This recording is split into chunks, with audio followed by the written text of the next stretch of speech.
So, today we're diving into the story of one of the most consequential and, well, controversial figures in all of modern science, James Watson. We're talking about a man celebrated for co-discovering the very blueprint of life, who then spent his later years as pretty much an academic pariah. So the big question is, how did the hero become the outcast? And what better place to start than with Watson's own words? This quote, it just tells you everything you need to know about his personality, right? Incredibly brash, super confident, and just keenly aware of how massive his achievement was. And, to be fair, he wasn't wrong. To really understand the man, you have to start with that discovery. So let's rewind to the early 1950s. At that time, the absolute biggest prize in biology, the holy grail really, was figuring out the structure of a molecule called DNA. It was believed to hold the very secret of life. Now this was a full-on race, with multiple teams trying to crack the code. Over at King's College London, a chemist named Rosalind Franklin was doing some absolutely incredible work using a technique called X-ray crystallography. In 1952, she captured this image, photo 51. You have to understand, at the time, it was the clearest, sharpest picture of DNA anyone had ever seen. This quote from Watson just nails that eureka moment. You see, he was working in a rival lab, and when he was shown Franklin's photo, and by the way, the story goes it was without her permission, it was like a lightning bolt. He immediately got it. He knew that distinct X pattern could only mean one thing. DNA had to be a helix.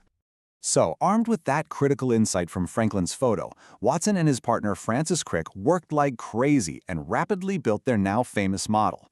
In 1953, at just 25 years old, Watson had co-discovered the double helix. Just imagine that. 9 years later, he, Crick, and Maurice Wilkins, Franklin's colleague, received the Nobel Prize for it. Tragically, Rosalind Franklin had passed away 4 years earlier, and Nobel Prizes are not awarded posthumously. And look, this wasn't just some abstract academic breakthrough. Understanding this twisted ladder was a total game changer. It explained how our genetic information gets stored and, crucially, how it gets copied.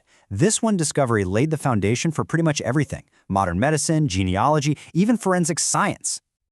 But here's the thing. That monumental, world-changing achievement, that's really only half of the James Watson story. For decades, he was treated like scientific royalty. But in his later years, a deep shadow would fall over his career, complicating his legacy forever. I mean, just look at this. Watson's career is a story of two complete extremes. On one side, you've got the highest honors possible: Nobel Prize, Presidential Medal of Freedom, leading the Human Genome Project. On the other side, total professional rejection from the very institutions he helped build. So, how do you get from one to the other? Well, after the double helix, Watson didn't just stop. Not at all. He went on to become one of the most powerful institution builders in all of American science. His career path after winning the Nobel was just meteoric. He went to Harvard and basically built their molecular biology program. He took the reins of the prestigious Cold Spring Harbor lab. And if that wasn't enough, he was chosen to lead the most ambitious biological project ever, mapping the entire human genome. And his time at Cold Spring Harbor was absolutely transformative. He focused its research on cancer, created all these incredible educational programs, and over nearly 40 years, he built a small lab on Long Island into a world-renowned scientific powerhouse. It was his empire. So, he was a giant of science, no question about it. But that same giant had a long history of making inflammatory remarks. And in the 2000s, it all came crashing down. This right here was the beginning of the end. In an interview with a British newspaper, Watson made these remarks linking intelligence and race. The international backlash was immediate, and it was intense. Now you'd think that after more than a decade, he might have had a change of heart. He was given the chance to walk his comments back in a 2019 documentary. Instead, when asked if his views had changed, he just said, "No, not at all." He doubled down. And for the scientific community, that was the absolute final straw. The consequences were swift and severe. After the 2007 comments, Cold Spring Harbor suspended him, and he retired a week later. But after he doubled down in 2019, the lab he had built from the ground up revoked all his remaining honorary titles, calling his statements reprehensible and, maybe most importantly, unsupported by science. I think this quote from Francis Collins, who was head of the National Institutes of Health, just perfectly captures how so many felt. It's a lament, you know? It's a recognition of his incredible scientific brilliance, but paired with this deep, profound disappointment in his personal views.